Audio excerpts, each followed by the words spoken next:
Hi everyone. పీచు పదార్థం అధికంగా కలిగి ఉండి ఆరోగ్యానికి ఎంతో మేలు చేసే బీరకాయ ఎన్ని విధాలుగా తయారు చేసినా చాలా మంచిది. బీరకాయ పేషెంట్స్కి కానీ బాలింతలకు కానీ చాలా మంచిది. ఇంకా నార్మల్ పీపుల్స్ కూడా చక్కగా తినొచ్చు ఈ బీరకాయని. ఈరోజు బీరకాయ ఫ్రై తయారు చేయడం కోసం 1/2 కేజీ బీరకాయలు తీసుకుని పైన పొట్టు తీసి శుభ్రంగా వాష్ చేసి ముక్కలు కట్ చేసుకొని పక్కన పెట్టుకోవాలి. ఇప్పుడు స్టవ్ ఆన్ చేసి కళాయి పెట్టి కళాయి వేడెక్కాక అందులోకి 100 ml వరకు ఆయిల్ వేసి ఆయిల్ వేడెక్కాక జీలకర్ర ధనియాలు వేసి ఫ్రై చేయాలి. జీలకర్ర ధనియాలు బాగా ఫ్రై అయిన తర్వాత 5-6 వెల్లుల్లిపాయలు చెదగొట్టి వేసి ఫ్రై చేయాలి.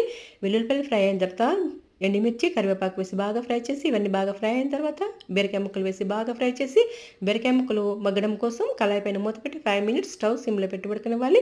ఇలా బాగా ఉడికిన తర్వాత ఉప్పు పసుపు వేసి బీరకాయలని బాగా ఫ్రై చేయాలి. ఇలా బాగా ఫ్రై అయిపోయిన తర్వాత స్టవ్ ఆఫ్ చేసేసి సర్వింగ్ బౌల్లో తీసుకొని సర్వ్ చేసేసుకోవాలి.